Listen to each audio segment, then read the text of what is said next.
கமலஹாசன் ஹிந்தியில் கொடி கட்டி பறந்துகிட்டு இருந்தார். அப்போது தமிழில் நடிக்கிறதுக்கு அவருக்கு வாய்ப்பே இல்லை. அதனால் கமலஹாசனுக்கு ஆப்டான ரோல்ஸ் எல்லாமே மோகனுக்கு கிடைத்தது. ஆடிஷனுக்கு ஒரு 5-6 பேர் வருவாங்க. இந்த ஆடிஷனுக்கு அந்த 5-6 பேரில் மொட்டை அடிச்சு இருந்திருக்காரு. வாழஞ்சதுன்னு தெரியல. இந்த 5 பேரையும் ஆடிஷன் எடுத்துகிட்டு 6வது பார்க்கும்போது, யார்ப்பா நீ? சார் நேனு மோகன் அப்படின்ட்டு இருக்காரு. அட முட்டாப்பையில் அறிவு இருக்கா உனக்கு? நான் உன்னை ஹீரோவாக நடிக்க வைக்கணுன்ட்டு ட்ரை பண்ணிகிட்டு இருக்கேன், நீ மொட்டை அடிச்சு வந்திருக்கிய பட. ஏதோ ஒரு சின்ன பிணக்கு வந்திருக்கு அந்த பின்னணி பாடகருக்கும் மோகனுக்கும். அதாவது என்னுடைய குரல் வளர்த்தால் தான் மோகன் வெற்றி பெற்று கொண்டிருக்காருன்னு எவனோ போட்டு கொடுத்துட்டான். இப்படி அந்த பின்னணி பாடகர் சொன்ன மாதிரி. சரி நாமளே பேசுவோம் அப்படின்னு பேச ஆரம்பித்தார் மோகன். சொந்த குரலில் பேசுகிற படங்கள்லாம் ஓடலை. இயக்குனர், நடிகர், கதாசிரியருடைய மனைவியை காதலிச்சார். 2 பேரும் நுங்கம்பாக்கத்தில் உள்ள ஹோட்டலில் தங்கியிருந்தாங்க. அதெல்லாம் அந்த காலம், அதெல்லாம் பேசப்படாது, தப்பு. இன்டீரியர் இருக்கிற ரொம்ப கெட்டிக்காரம்மா, நீங்கள் நடிகராக இருக்கீங்க, அதனால் எப்போ வேணாலும் இன்னொருத்தையை காலிப்பீங்க அப்படின்னு சந்தேகத்தோடே ஒரு வருஷம் ஓட்டியிருக்கு. அதுக்கப்புறம் இந்த ஆளுக்கு மார்க்கெட் இல்லை, இனிமையை யாரையும் காதலிக்கிறதுக்கான வாய்ப்பு கிடையாது அப்படின்னு சொல்லி மோகனையே இந்த கே பாலச்சந்தர் விவரம் கூட நான் கற்பனையில் சொல்லலை. நடிகர் மோகன் சொன்ன தகவலைத்தான் நான் ஒரே நேரத்துக்கு 2 வார கேப்பில் ராமராஜனும் கம்பேக், மோகனும் கம்பேக். அந்த கம்பேக்கில் ராமராஜன் தோல்வி அடைந்தார், வெற்றி அடைந்தார் மோகன். என்னை வாழ வைத்துக் கொண்டிருக்கும் யூடியூப் சேனல் நேயர்களுக்கு நன்றியும் வணக்கமும். நீண்ட இடைவெளிக்கு பிறகு மோகன் இஸ் கம்பேக். அப்போது காதல் நாயகன், இப்போது ஆக்ஷன் நாயகன். பெரும்பாலான நடிகர்கள் 10 வருஷம் தொடர்ந்து ஃபீல்டில் இருந்ததா பெரும்பாலான சரித்திரம் கிடையாது. அதுக்கு விதிவிலக்காக எம்ஜிஆர், சிவாஜி, ஜெமினி, அதே மாதிரி ரஜினிகாந்த், கமலஹாசன், அதுக்கப்புறம் இப்போ அஜித், விஜய். இந்த மாதிரி ஒரு 10 வருஷம் தொடர்ந்து சஸ்டெயின் ஆகிற கதாநாயகர்கள் 1-2 பேர்களும் இருப்பார்கள். அப்படிப்பட்ட சூழ்நிலை ஒரு காலத்தில் ஓஹோன்னு இருந்தவங்க திடீர்னு காணாமல் போயிடுவாங்க. அதுக்கப்புறம் ஒரு 10 வருஷம், 15 வருஷம், 20 வருஷம் கழித்து ஏதோ ஒரு தயாரிப்பாளர் ஒரு நல்ல கதையோட போய் அவர் அணுகுவார். யாரப்பா கதாநாயகனை போடலாம் அப்படின்னா, இல்லை சார் ராமராஜனை கதாநாயகனை போடணுன்னு ஒருத்தர் சொன்னார். ராமராஜன் இந்த கதைக்கு சூட்டாக இருப்பார் சார், ஏன்னா இந்த படத்தில் ஒரு ஜோடி கிடையாது, டூயட் கிடையாது அப்படின்னு சொல்லியிருக்காரு. அதனால தான் சாமானியன் படம் உருவானது. அதே போல் பரா படத்தின் இயக்குனர் விஜய் ஸ்ரீ ஜி, அவர் போய்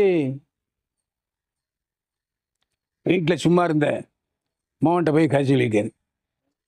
இப்படி யோசிச்சு பார்த்துருக்கார் மோகன், இந்த கதை நமக்கு சூட் ஆகுது, ஏன்னா இதில் டூயட் கிடையாது, ஆனால் நடிக்கிறதுக்கான விஷயங்கள் நிறைய இருக்குது, நடிக்கிறதுக்கான காரணங்கள் நிறைய இருக்குது, சீன்கள் இருக்குன்னு நினச்சி ஒத்துக்கிட்டார். விஜய் ஸ்ரீ ஜி சொன்ன கதை பிடித்திருந்தால் மோகன் அந்த படத்தை நடிக்க ஒத்துக்கிட்டார். ஆனால் அந்த சமயத்தில் விஜய் ஸ்ரீயுடைய தயாரிப்பாளருக்கு இது எவ்வளோ செலவாகும், போட்ட முதலீடு தேருமா எப்படின்லாம் தெரியாது. ஒரு ரிஸ்க்கு தான். அதாவது குதிரை பந்தயத்தில் பணம் கட்டுற மாதிரி தான், சூதாட்டம் மாதிரி தான். படம் முடிந்து ரிலீஸ் ஆகிருக்கு. இப்போ மோகனுடைய அறிமுகம் யாருன்னா பாலுமகேந்திரா தான். பாலுமகேந்திரா தான் கன்னடத்தில் அவரை அறிமுகப்படுத்தினார். தமிழில் ஆர் சுந்தரராஜன் அறிமுகப்படுத்தினார். பயணங்கள் முடிவதில்லை முதல் படமே சூப்பர் டைட்டில். அதாவது அந்த படத்தில் நடித்த மோகன், புரிமா பாக்யராஜ், இவங்க யாரையுமே பிரபலமான நடிகர்கள் இல்லை. ஆனாலும் பயணங்கள் முடிவுலையும் டைட்டில் போட்டு வெறும் பயணங்கள் முடிவுலையும் தான் போஸ்ட் அடித்தாங்க. அந்த படம் முத நாள் கொஞ்சம் ஓப்பனிங் கம்மியாக தான் இருந்துச்சு. ஆனால் 2வது நாள்லேருந்து படம் ஓஹோ ஆகா. கல்லூரி மாணவர்கள், இளைஞர்கள், அப்புறம் குடும்பத்தார்கள் எல்லாம் பெருந்திரளாக வந்து நிரப்பிட்டாங்க. வெள்ளி விழா கண்ட படம் பயணங்கள் முடிவதில்லை. அந்த நேரத்தில் கமலஹாசன் இந்தியில் கொடி கட்டி பறந்துகிட்டு இருந்தார். அப்போது தமிழில் நடிக்கிறதுக்கு அவருக்கு வாய்ப்பே இல்லை. அதனால் கமலஹாசனுக்கு ஆப்டான ரோல்ஸ் எல்லாமே மோகனுக்கு கிடைத்தது. அதனால் மோகன் ஏற்கனவே மைக்கு மோகன் தான் பேர். கன்னடத்தில் அவர் வந்து இசை கச்சேரியில் பாடிக்கிட்டு இருந்திருக்காரு. பாடிக்கிட்டு இருக்கும்போது அப்படி கொஞ்சம் டான்ஸ் ஆடுவார். இதன் காரணமாக தான் பாலுமேந்திரா அவரை போட்டிருக்காரு. அதுக்கப்புறம் எல்லா படங்கள்லையும் இளையராஜாவுடைய பாடல்கள் காரணமாக வெற்றி பெற்றார் மோகன். இதில் முக்கியமான விஷயம் ஒன்று சொல்கிறேன். இயக்குனர் சிகரம் கே பாலச்சந்தர்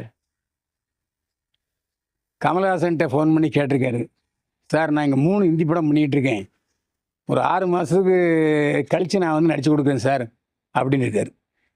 ஆனால் கமலஹாசன் கால் ஷீட் கொடுக்கலன்னா நேராக மோகனை வந்து நீ ஆஃபீஸுக்கு வாப்பான்னு சொல்லிட்டாங்க. ஏன்னா அவர் கதாநாயகனாக போடணும்னு தான் பாலச்சந்தர் நினச்சிட்டு இருக்காரு. அந்த நேரத்தில் இவருக்கு வந்து ஒரு தெலுங்கு படமோ கன்னட படமோ தெரில, மொட்டை அடிக்கணுன்னு இருக்காங்க. இவர் மொட்டை அடிச்சிட்டார். அந்த எப்போவுமே ஆடிஷனுக்கு ஒரு 5-6 பேர் வருவாங்க. இந்த ஆடிஷனுக்கு அந்த 5-6 பேரில் மொட்டை அடிச்சுருந்துருக்காரு. பாலச்சந்தருக்கு தெரியல. இந்த 5 பேரையும் ஆடிஷன் எடுத்துகிட்டு 6வது பார்க்கும்போது, யார்ப்பா நீ? சார் நேனு மோகன் அப்படின்ட்டு இருக்காரு. அட முட்டாப்பையில் அறிவு இருக்கா உனக்கு? நான் உன்னை ஹீரோவாக நடிக்க வைக்கணுன்ட்டு ட்ரை பண்ணிகிட்டு இருக்கேன், நீ மொட்டை அடிச்சு வந்துருக்கிய பட அப்படின்னு கச்சா முச்சான்னு திட்டி அனுப்பிட்டார். வேறு வழி இல்லை. அதாவது தெரிந்து செய்யவில்லை மோகன். ஆனாலும் படத்தினுடைய வாய்ப்பு போயிடுச்சு. அதுக்கப்புறம் 6 மாதம் காத்திருந்து கே பாலச்சந்தர் மரோ சரித்திராவில் கமலஹாசனை வச்சு படம் எடுத்தார். Super success. தமிழில் தெலுங்கு படமே வெள்ளி விழா ஓடிச்சு. அதுக்கப்புறம் ஏக் துஜே கேலின்னு ஹிந்திலையும் எடுத்தார். வாய்ப்பை தவற விட்டது மோகன். ஆனாலும் அவருக்கு தமிழில் வெள்ளி விழா படங்கள் தொடர்ந்து வந்து கொண்டன. முதல்ல வந்து நடிகர் விஜயுடைய தாய்மாமை அவர் தான் வாய்ஸ் கொடுத்துக்கிட்டு இருந்தார். அவர் பின்னணி பாடகரும் கூட. பலர் வந்து மோகனை நீங்கள் சொந்த குரலில் பேசுங்க, சொந்த குரலில் பேசுங்கன்னு சொல்லும்போல, ஏன்பா அவர் நல்லா தானே பேசிகிட்டு இருக்காரு,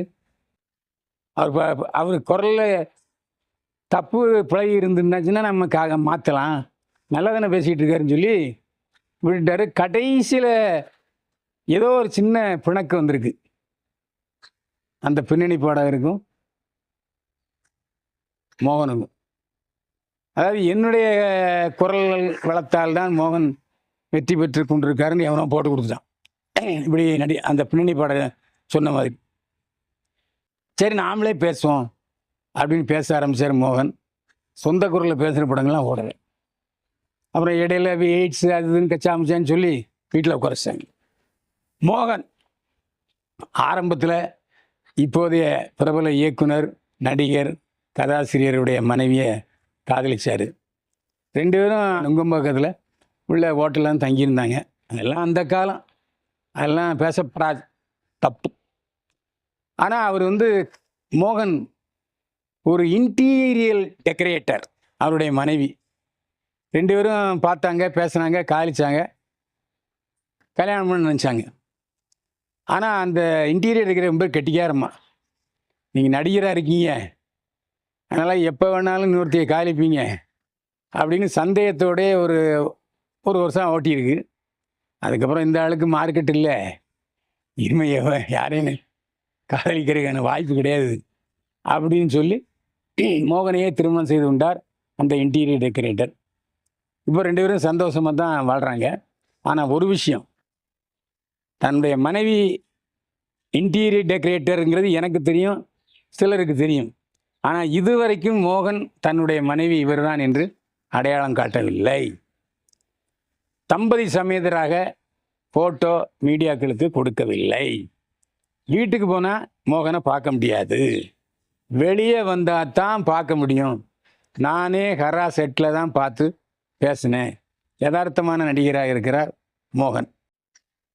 அதனால் அவருடைய குடும்பத்தை மறைத்தே வாழ்கிறார் மோகன்.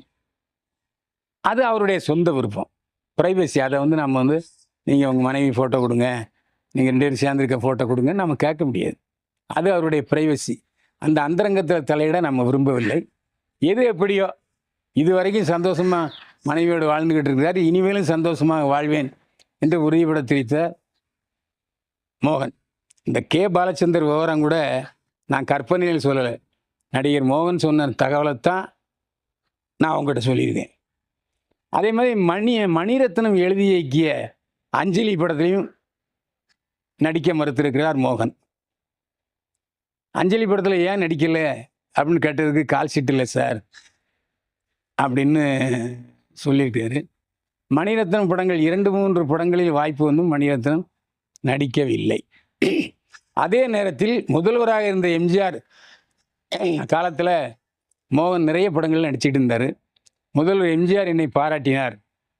எம்ஜிஆருடன் நான் எடுத்துக்கொண்ட படத்தை வீட்டில் பத்திரமா போற்றி வணங்குகிறேன். சினிமாக்காரர்களுக்கு மரியாதை தேடி தந்தவர் மக்கள் திலகம் என்று பாராட்டினார் நடிகர் மோகன். அவரும் வந்து கதாநாயகனாகத்தான் நடிப்பேன் என்று ஒரு பிடிவாதம் கொண்டிருந்தார். அதே பிடிவாதத்தை பல ஆண்டுகளுக்கு பிறகு கரா நிறைவேற்றி இருக்கிறது. படத்தில் ஆங்காங்கு சில தவறுகள் இருந்தாலும் கூட லாஜிக் எரர்ஸ் இருக்குது, இல்லைன்னு சொல்ல. ஆனால் படம் எந்த இடத்துலையும் போர் அடிக்கல, விறுவிறுப்பாக இருக்குது, பாடல்கள் நல்லா இருக்குது. அதுவும் சண்டை காட்சிகளில் இதுவரைக்கும் இத்தனை திறமையை காட்டாத மோகன் நடித்த அந்த சண்டை காட்சிகள் எல்லாமே விறுவிறுப்பாகவும் பரபரப்பாகவும் இருந்துச்சு. 7 சண்டை காட்சிகள்.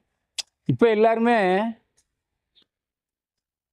என்டர்டெயின் மூவின்னா கண்டிப்பாக பாட்டு வேணும், அதில் வந்து ஆக்ஷன் வேணும்.